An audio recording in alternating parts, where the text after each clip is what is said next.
Yeah. Now, Indeed. granted, he had a lot more time to show off what he was doing, but In fucking deed, bro. Penguin was really fucking good. And if we get more narrative-based superhero stuff like that, I would I'm like more about villain it. stuff like that. With James Gunn, I think we're gonna get it, especially with Creature Commandos, where two of the 5 are villains. He said that he wanted lesser known characters to finally get some shine out of it. And one character he mentioned was Huntress.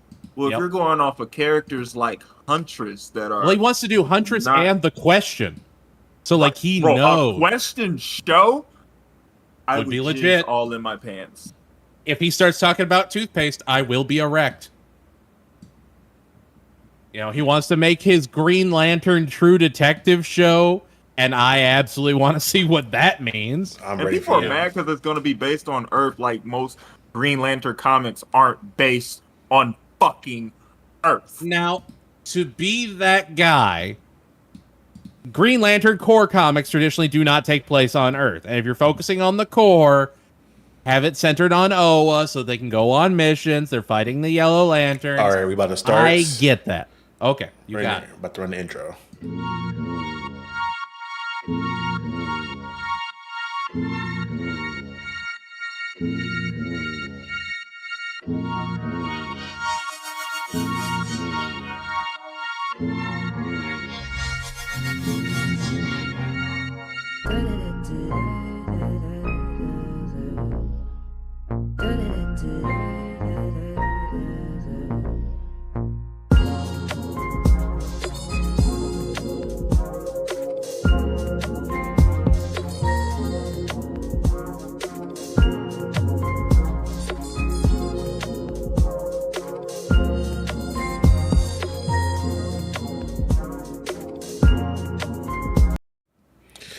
Yo, what is everybody? Welcome back. I am the captain. And remember, what is everybody? Welcome back. I am the captain. Somebody has speakers on right now. Yes, they do. Oh, man. Okay, where was I even? I lost my whole train of thought for a second. Yeah, y'all, we are here to discuss some DC stuff. Let me make sure I got everything pulled up. I just lost my whole train of thought. Yeah, y'all, I have some dope friends with me here today. As you guys can see, I have with me the anime academic. Say hi to the people. Hello, Anime Academic here, your home for all anime and animation reviews and all that good stuff. How's it going, everybody? And we have with us the demigod, the Sean. How are you doing, my friend? Yo, demigod Sean here. Catch me on the YouTube, TikTok, Twitch, wherever you find it most comfortable. You know what I'm saying? We can vibe out on some games. All that good stuff. And y'all know me, I'm the captain, man. Today for the Captain's Lounge, I've been waiting a while to discuss some new DC stuff. I didn't think I would have anything worthy of speaking about up until Superman Legacy, or whatever the official title for that Superman movie is, comes out. But I was happily disappointed. It's just Superman. We have confirmed that this is the first just Superman movie. All right, it's just Superman. I'll take it. No, nothing extra. Just Superman. Say less. But besides what was that, the name of the Kevin Spacey one? I don't. Superman Begins? No. No, Superman Returns. That's it. Superman Returns. Superman Returns. And he never came back after that. Eesh. Yeah, y'all. We're talking about Creature Commandos. Damn, I tried to have a whole dramatic intro. Train of thought's gone. These things fucked me up.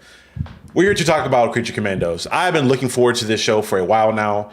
I have had a lot of hope in James Gunn's DCEU because I've loved everything he said about it and what he plans to do for it, and everything that they've been doing thus far. I'll say this, everything that's not his involvement. So the Batman. Because I think he wasn't involved in production on that, or did that come up? No, that would already come out before he was moving in, and the Penguin also did not have a ton of his involvement. He was just there to make sure everything was like good for it. Right. So the Suicide Squad then is the one that he had direct involvement in. The Suicide Squad, Peacemaker, and now Creature Commandos. Harley Quinn. Oh, he did work on that show, didn't he? Yep, he's also one of the main characters in it now. I forgot about that. 'Cause I gotta catch up. I haven't watched the newest season. I have to catch up on that show. I've been watching the Kite Man show and been enjoying that. I'm not gonna lie, it's been kind of fun. I will admit, Kite Man, hell yeah. Check the box. really need to catch up. Check. I really need to catch up on Kite Man. It's been It's solid. fun. I haven't Like seen no, it since the you first episode. can't hate Harley Quinn because if no matter what, you know you're gonna get jokes. You know you're just gonna have a fun animated adventure. I'm not Right. mad at it at all. Right. But besides that, we're just about Creature Commandos today. Today, this show is one I was really interested in because we know James Gunn. Besides anything else, he will do ragtag groups of C-list characters very, very well. So when this got announced, and I think the Authority got announced, I'm like, okay, these are his things. This is his type of jam. Especially when I found out he was writing for the show in particular, I kind of figured this would be at bare minimum okay. And I was happy to find out the show was pretty good to me. It's only been 2 episodes so far, so I can't say that it's been spectacular. I don't think it had that good of a first 2 episodes, but from what I saw, I think the comparison I made to it when I talked to Aiden about it, I compared it like Archer, and very similarly to the animation and some of the comedy, in my opinion. Yeah. And I'm really enjoying it from that aspect. The violence is there too. It's been dope, man. But how have y'all felt about it? Before we get into like specific episodes, it's in a general oversight. How did you feel about it? I personally have been having fun with it. It's new for me because I don't necessarily know a lot about Creature Commandos. This is uncharted territory in my DC exploration, but at the same time, I'm seeing familiar faces.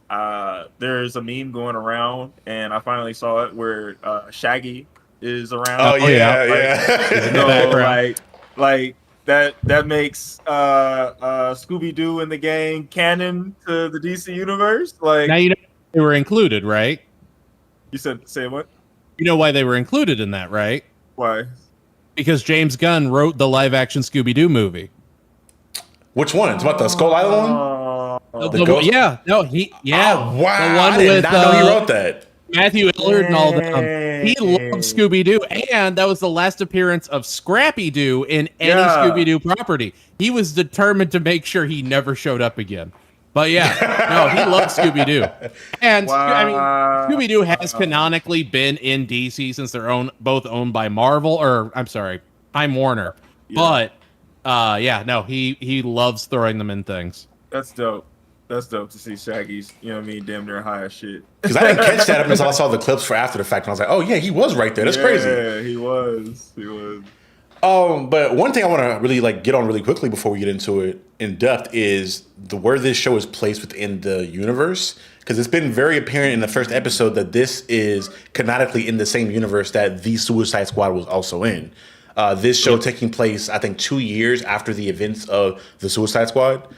It also takes place 6 months after the first season of Peacemaker, because it mentions Waller's daughter talking about the Suicide Squad project. Oh, hell yeah. And even then, we were to actors. So we know from that movie that Rick Flag had died. I was not aware that this Rick Flag was supposed to be his father, because this is Rick Flag Sr. I thought, we were just gonna retcon the movie and maybe just throw Rick Flag in here again. I'm like, oh, this is interesting. The only thing that I know that is retcon at this point in time is the season finale of season 1 of Peacemaker, because according to really only that one scene at the end. Yeah, it's literally that Justice League scene where we didn't see anybody's faces except for Aquaman and Flash. That has been retcon because according to James, the Justice League hasn't been established yet. That's going to be interesting. Because especially in in one of the episodes, we saw a flash of the future of them being all dead. Yeah. The most interesting thing about that scene that I saw was all the heroes that are in this universe canonically now that we've seen that scene. Mm-hmm. But besides that, get back into the casting of it, that kind of goes into that canonically as well. This voice cast is kind of star-studded. I heard Viola Davis. I'm he brought back Viola Davis, so that's one thing that's amazing. David Harbour being in this was another name that I was like, oh my god. I love that David Harbour is Frankenstein, because you can tell this show has a lot of inspiration from Mike Mignola and Hellboy with all the angles and everything. So to have a Hellboy in the cast, it's fun. It makes sense. You think they'll bring him to live action? It would be funny if they did, but with the characters they're using, I doubt it. There's only so many things you can do with the Creature Commandos in a live action, style. But you also have like Alan Tudyk, who is a staple of James Gunn stuff, who is in both the live action Doom Patrol and he's Dr. Phosphorus. Yep. You got Sean Gunn. Yep, Sean he's is the G.I. Weasel Robot again. And Weasel. Yep. I love G.I. Robot. I can already tell he's going to be a fan favorite for me. So G.I. Robot, that's the thing I actually love Creature Commandos. I love all the weird DC properties. Creature Commandos, Metal Men, Doom Patrol. So when I saw it, I got really excited. And I'm like, Dr. Phosphorus was never a member of the Creature Commandos. G.I. Robot was his own thing. But they work for this. They make sense. I like that he added in characters that are not traditionally in the crew. So I like Indira too. She's from the Game of Thrones and a few other things that. Oh yeah. She's really dope as the bride. Mm-hmm. Bride of Frankenstein. So that's really solid. That's another. She may be my favorite character. I'm not gonna lie. And it's kind of apparent that they're kind of giving. I don't know if Gunn's kind of pushing her as the main leader of the team. But it's he is. Yeah, it's very apparent that she's getting a lot of attention very early on in the show. And we might end up seeing her and David Harbour together in something. You know what I mean? Maybe a flashback or just something to bring them. So traditionally, Frankenstein is the leader of the Creature Commandos. So I would believe if he joins up with them and he's in the show for the rest of it, with the bride being the pseudo leader and then Rick Flag Sr. being the main leader. Right. Gotcha. The main thing with the show. I also love that they're fighting a god of Themyscira. Like they're fighting an Amazonia. That's so random. Part of me is kind of loving her now after reading Absolute Wonder Woman and seeing how dope Cersei was in that. And I'm like, man, they're going to kill Cersei off real quick. I'm like, they're going to kill her off at some point in this season. It's going to be kind of bad for me. I'm going to be kind of sad. Because if I know anything from Gun stuff, especially with something like that, the Suicide Squad, anybody dying is up for grabs. Anybody dying is up for grabs. Maybe with the main team, maybe not as much, because I feel like he's going to plan to keep a lot of these characters around for a little bit. But everybody else is up to die. I'm just like, Cersei may get... No, man. Cersei's a really powerful character for Wonder Woman. I don't think he'd kill her off that quickly. Not here. If he's going to, he has plans to do bigger threats for her. Bringing in more of the Pantheon, bringing in Ares and, actual gods for her to contend with. Right. Yeah. It's let's say it. Cheetah is not Wonder Woman's greatest adversary. No one cares about Cheetah. No one has cared about Cheetah. I think he knows that. She could definitely be a side villain cameo type of deal. Someone kind of, I don't know, manipulating her, but she's not main villain worthy for a movie. Now, I will say, I don't love the Sons of Themyscira all that much. I understand what they're supposed to represent and everything. Right. It just feels underutilized at this point. So to use that, let's use that to kind of get into the actual show itself and kind of a minor plot synopsis here.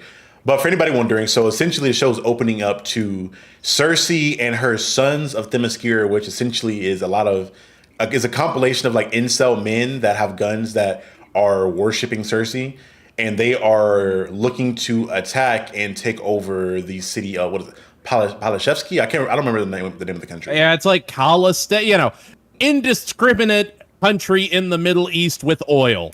Yeah, I figured it was the same country from Young Justice that they had visited. It probably is. So we're gonna see how that goes soon. But wait, what's up, Solicits? Thanks for coming in, my girl. Thanks for coming in. But they essentially are invading that territory for whatever indiscriminate reason. And America is seeking to protect that country because of oil, is what it seems like. So that being said, it is thought to send the Creature Commandos as the personal guard for the princess of this country. And that's how we get the Creature Commandos and why they're in that country. It just is very convenient that she's literally 30 minutes away from where Victor Frankenstein's old lab was. I'm just a cab ride away from where she was born. This is hilarious to me, but right. To get into it off rip, I'm not gonna lie, I was kind of scared initially because of how heavy-handed the Sons of Themyscira were initially. I was like, okay, this is a little heavy-handed. I'm not sure how I feel about this yet. But as soon as we get introduced to the princess and her guard, I was immediately bought in. The whole little, it's a joke you kind of saw coming as soon as it happened. But with the guards, like, oh yeah, you bowed, so now we have to kill you. That was hilarious to me. The humor for the show is very thick. American in our jokes. Why aren't you laughing? What's up? Yeah, that was great. So I was honestly surprised we didn't get like a my wife at all. We never got a my wife. So how did you guys feel about early on in regards to some of the early plot points? Like, do you feel like this should have opened up somewhere else, or do you feel like this is a valid way to open up the series? If I could go first, I would love that. Yeah, go ahead. Because I have thoughts. So, Go right ahead. when it opened with you're going to indiscriminate Middle Eastern, kinda Eastern European nation, here's big castles, here's, Eastern European villages and everything, here's an army that is fueled by a lot of things that are very easy to hate, but we can't call them Nazis. I'm like, oh, this is just a Hellboy episode. This is just something Hellboy related. We've got the Gill Girl. We've got our muscle in, Frankenstein. We've got the Bride. I'm like, and of course, James Gunn is a huge Hellboy fan. Mike Mignola famously helped develop Blade 2. He helped with Guillermo del Toro stuff, and he helped with the scripts for the new Hellboy stuff. So it makes sense that he would take that inspiration from Hellboy and give us this very gothic, this very, very angled, very well shaded. It's not like a Bruce Timm animated series where you look at these characters and you go, oh, they can go in Superman or Justice League Unlimited. Creature Commandos have to stay in Creature Commandos because they have such a dynamic style.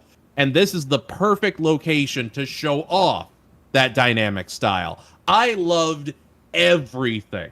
I watched the first episode and I was like, okay, there's a second episode, but where's the rest of it though? I need it in my blood yesterday because, choreography, the background scenes with the Bride, we do not talk about animated camera angles enough. It was fantastically choreographed, fantastically staged, for something that did not need to be that complex. And again, the gruesomeness of those scenes is very reminiscent of Hellboy. It's not, it's not derivative of Hellboy. It's still very much its own story. It's still very much a continuation of the Suicide Squad ideas, but it is gorgeous. I could look at this show for hours. Yeah, I love the art style for this. I'm not even mad that Rick Flag Sr.'s there. I'm not... They justified these people being the Creature Commandos in no time flat. They set them up with personalities. G.I. Robot is the best character, bar none.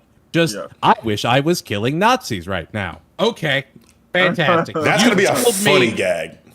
Like, bro, you could do that every single time, and it will shine through. Like Dr. Phosphorus, he was a villain. People don't really remember Dr. Phosphorus. He's fantastic. Like, the Bride is great. I love her design in this. I love Frankenstein's design. He's very, what's the Hulk that can talk? Is it Mr. Big? Joe Fixit? Joe Fixit, thank you. He's very Joe Fixit in appearance. He's not a total moron. He just really loves the Bride. And in the comics, he didn't kill Professor Frankenstein like that. He just, they were together, they had a kid, and then the kid got put in the zoo, and that was a whole thing. I like that they reworked the backstories to make them a little bit more related. I like that everything is so involved in each other. It's just, it's just good. All of it was good. To get to the point of Elite X1, he had a point there. Let's not forget Gunn also tapped into a bit of the discussion around the original Frankenstein story and some of the morality and ethics in that, and how Frankenstein was actually not a great creature, but a bit of an incel in this. And I think that's something I enjoyed a little bit. To the book's credit, if I was brought back to life by a married man and forced to walk in alone, I get it. I get where a monster would come from in that rationale. Yeah. And, That whole book is a whole experience. It's pretty simple as well. One thing I'm enjoying about it too is pretty easy to see where the growth is going to be for some of these characters. Because you're shown their flaws like very early on, in a lot of the things that they have that are kind of wrong with them, I guess, for lack of a better term. And you can pretty much predict what the arc's going to be. Now, if we get thrown for a loop, that's one thing, but the growth is there. And one quick thing I wanted to let you guys know, I don't know if you guys have looked at IMDb, but I was interested in looking at some of the cast. They have a credit for like 7 episodes for Clayface in this series. And he's supposed to appear in episode 3. Probably played by Alan Tudyk. Yes, he's supposed to appear in episode 3. So we have Clayface is more than likely either going to be a alarming threat for the rest of the series, or he's going to be a part of the Creature Commandos going forward. One of the two. I will tell you exactly what's going to happen with Clayface. He is going to join the Creature Commandos as their hidden member. He's going to be added into the intro, and I'll tell you why. Clayface is James Gunn's favorite Batman villain, and I can't be mad because he's also my favorite Batman villain. He will put him in anything. He will make him the star of anything. And James Gunn and Alan Tudyk are very famously friends. In Harley Quinn, guess who Alan Tudyk plays? Clayface. In the anime, the Suicide Squad Isekai, James Gunn had one request. Do you know what it was? Put in Clayface? Putting Clayface in there. And you know who was in it? Alan Tudyk. Dad, no, unfortunately not. No, I think it was like Liam O'Brien, but it was Clayface. Clayface was there. So if Clayface can be in something, he's going to be in something. And I do not see any world where Clayface would be a villain to the Creature Commandos. He is not that big of a threat. Especially compared to like Cersei. Right. Yeah, that's my biggest thing is like seeing what this existential threat is going to be for this show. Because we haven't, again, we know Cersei is like a proxy of someone else as a bigger threat. We don't know what that bigger threat is yet. I don't see that threat being something crazy big because I don't know how this team deals with something that big. But they could deal with something sizable though. Because I'm trying to think like it wouldn't. I don't think it'd be like any crazy society per se. I don't think maybe a god maybe potentially if Cersei's involved. Maybe one of the Greek pantheon, possibly. I don't know. Possibly. But I don't know how. Or maybe grounded. Yeah. I would really like a cult ran by Maxwell Lord, or not Maxwell Lord. I'm sorry, Vandal Savage. That I'd be okay with that. We haven't gotten him yet. I'd be cool with Vandal Savage because he's seen The Bride, he's seen Frankenstein because he's been around for them. Mm-hmm. He's setting up something. He wants to use the Sons of Themyscira to get access to Themyscira and a godly artifact to do whatever, and they have to actually team up to beat him. Like if you're gonna do that, actors on the actors list who aren't named for their roles yet. Who are they? And Raul Bahanja. Raul Bahanja sounds like a Vandal Savage character, and they're both only in one episode though. So it may be you may see them at the last episode more than likely. Well, no. So Bane is going to be in episode 3, and then Bahanja is in episode 6. And is this now? I will admit I kind of hate knowing that this is coming. Like knowing that Clayface is going to be in the show now. Yeah, that's my bad for spoiling that. But because I saw that, I was like, Clayface in 7 episodes? What the hell? Because I wanted to go look at the cast. And I'm like, all right, let me go to IMDb real quick and just look at the credits and see who's been in what for how long and et cetera, et cetera. But it's I don't know this show. Because obviously, this show's even more interesting now that we know that it's going to be connected to the greater Gods and Monsters universe. So I'm like, cool. Yes. Anything we see in this show, we can really hyperfixate on and get an idea for what this world's going to look like. Because in a world where Superman has been around for a while and we get all these different people from the Guardians to Hawkgirl to Mr. Terrific and all these characters being around for a certain amount of time, this world's been kind of bubbling for a while. So I'm kind of interested to see what it looks like in the grand scheme of things, or if we'll see any allusions to a Batman or a Superman in this series. I mean, obviously with Clayface, I think we'll get mention of Batman at least, or things going on in Gotham.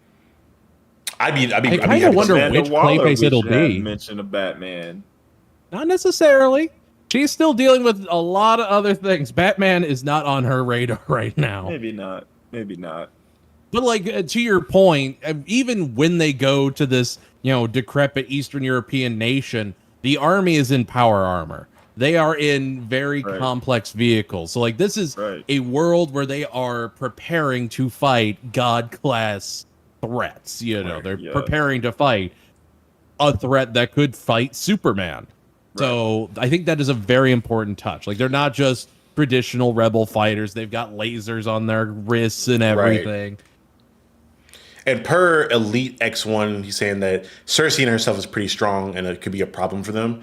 And I agree, but it's kind of hard for me to see that now, unless it's a power boost, because I just watched The Bride alone, like, kind of put her through the ringer and damn near borderline kill her, like in the second episode. So if the team at any point is ganging up on her, I mean, you could obviously write it to where she keeps them separated, but if she can't handle the Bride by herself, I gotta see what that looks like and how they maneuver that.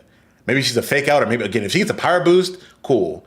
Because we did see her like reality warping abilities being pretty significant in that final fight there. But I don't know. We also need to just That was a good appreciate fight, that though. the Bride is strong. Like Right. she can put down Frankenstein regularly. Isn't she immortal? has. Yes, they're both immortal. Yeah. And they can put themselves back together. Now, granted, I don't really know what Fish Girl is bringing to the fight against Cersei. And sure, Dr. Phosphorus could shoot like radiation at her, but it's going to be Bride, Frankenstein, and G.I. Robot doing most of the damage. And Right. even that is stuff Cersei could realistically handle, She's you still know. gonna have the Sons of Themyscira too as We need another an Right, actual army. representative of the Sons of Themyscira. We need a villain that's like a part of those ranks that really brings them together. Because these little neckbeards just are not doing it little for me. neck beards. I need something Hey, a little Sean. bit more substantial. Give me the executioner to her, enchantress. Sean, move your face a little bit to the right. Oh, to the right. Yeah, there you go, right there. But no, I agree with you though, Aiden, in regards to seeing more of them. Again, I just got to. They need a bigger threat. They need a bigger threat because I feel like I've seen the Creature Commandos do more damage to themselves than any of the villains they fought up until this point, being the Sons of Themyscira and Cersei. Which is again a dope thing. I'm excited to see a lot more of this team bonding. That's probably like the thing I love the most whenever I see a show like this or a project like this where you have a team, because the biggest and most important thing to me is the team dynamic and how they relate to one another. Rather that be maybe you have somebody that doesn't like somebody else or an outcast on the team, whatever it may be. And I'm loving the little moments we get of them bonding. I love seeing the Abe Sapien character bonding with G.I. Robot. I love seeing, well, she's bonding with G.I. Robot and with the Bride. So I think she's going to be a great foil for them. She could be the surprise leader of the team. I'm not going to lie. I'm not sure what her abilities are yet. If they are literally, it'd be hilarious to me if they were literally like Abe Sapiens, where she was more like an empath. So based off of there's Gil men that were members of the Creature Commandos in the past, and they're just Abe Sapien. They are, she can probably